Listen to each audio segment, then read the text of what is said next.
Hey guys, it's me again, and today it's another video. And if you're new, please subscribe and give this video a thumbs up. And I'm actually posting everyday videos, so if you want to hang out more, then subscribe. Let's be friends. Okay, let's just get started. When I moved away from home, I promised my family it would just be for 1 year. Then I'd be back. Pretty soon though, 1 year turned into 10 years. And I think my family gave up all hope that I'd ever return. Obviously, we grew apart during that time, but I still sent them half my salary every single month. And we spoke on the phone when we could. Usually they'd send me excited voices notes when they She's a received good my daughter. money, but a few months passed where I didn't hear a peep from them. Just the occasional thumbs up emoji. I started to get worried and decided to fly home and surprise them. It was long overdue. You see, I'd been working as a maid for a super rich family, and not once had they let me take a holiday. I lied and told them that my dad was sick and that I needed to rush home. For all I knew, that could even be true. I expected them to tell me to go straight away, but instead they told me I couldn't leave, and that if I dared to, they'd fire me. So, Wow. I got fired.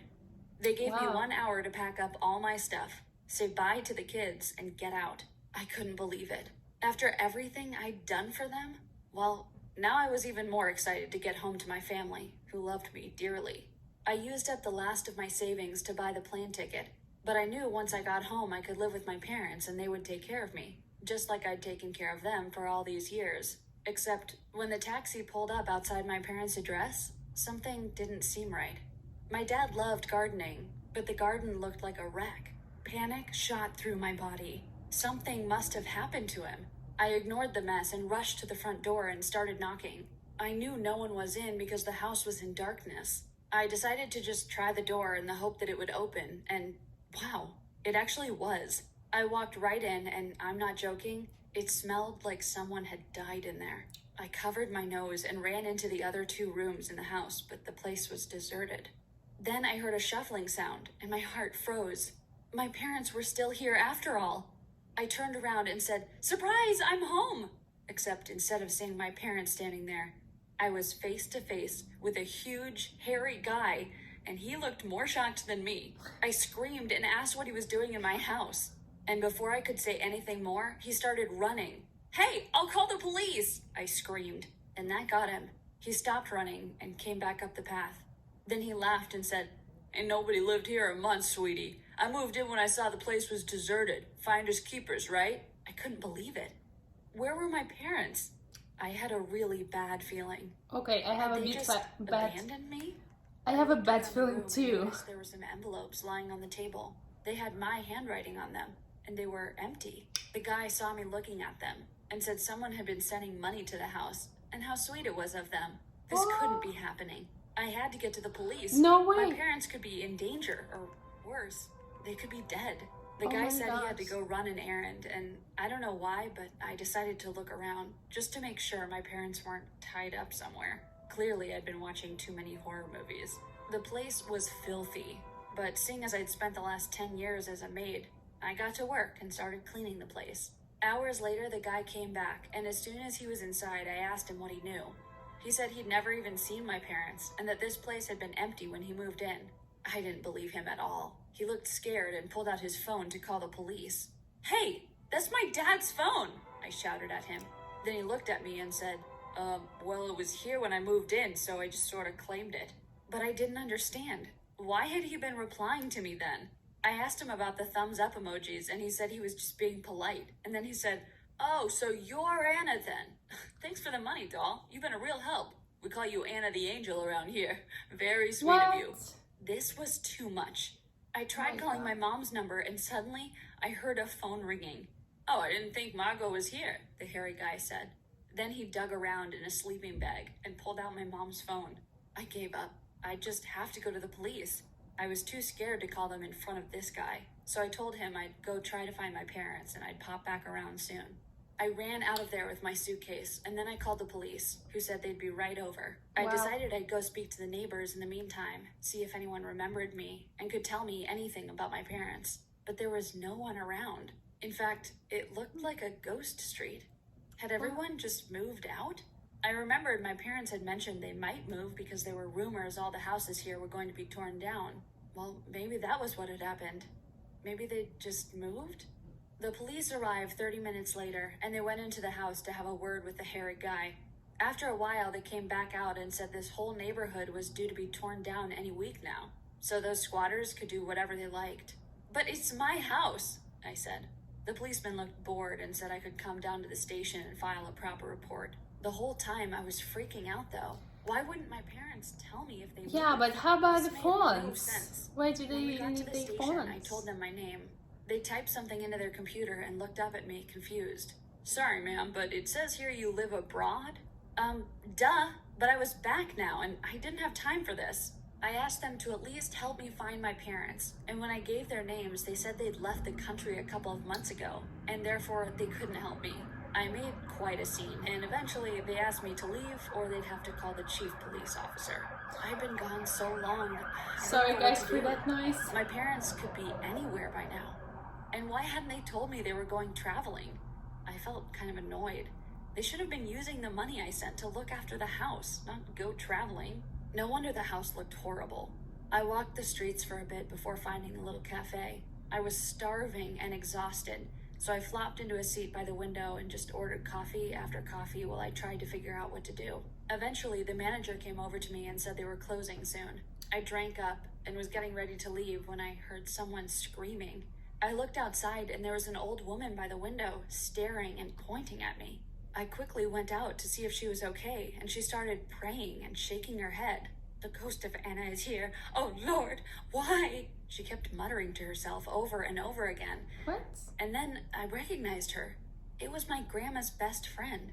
My grandma had died when I was little, so we'd lost touch with her over the years. Aw. I tried to calm her down and told her I wasn't a ghost, that I was alive, and I needed her help. We found a nearby bench, and she was honestly shaking. I told her I'd been living abroad and had just come home because I hadn't heard from my parents in ages.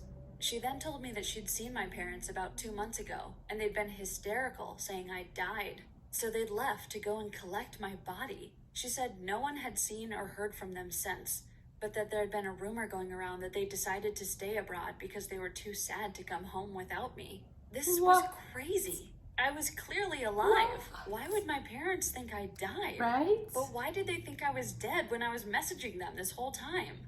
I asked her. And the old lady looked at me and said, your boss sent a letter to them saying that there had been some kind of accident and you sadly passed away. No, What? why would my boss do that? I mean, he didn't treat me that well, but he wasn't cruel. I didn't get it. I needed to call my boss and ask him about this. He didn't pick up though. I tried dozens of times, but he just ignored me. Wow. What did I expect? He'd fired me. Suddenly, things started to make more sense. The way my boss had been so quick to fire me and told me not to bother coming back. Why had I let him treat me like that? But to tell my parents I died? That was too much. He could go to prison for this. Yeah. I left the old lady and ran back to the police station. Wow. I told them the whole story, and then I gave them my boss's number and asked if they could call him to see if my parents had been in touch with him. They could see I was getting frantic, and finally they started to take me seriously. The chief assured me that they'd do some investigating, and then I gave them my number and hurried back to my parents' house. I wanted to ask the hairy guy some more questions. As I ran home, I couldn't stop thinking about my boss. How could he do this? Wow. Poor parents. From a distance, I noticed the hairy guy was sitting outside with a woman who I assumed was Margot. Luckily, it was dark by then, so I managed to walk along without being seen. They were chatting quite loudly, and what they said shook me to my core.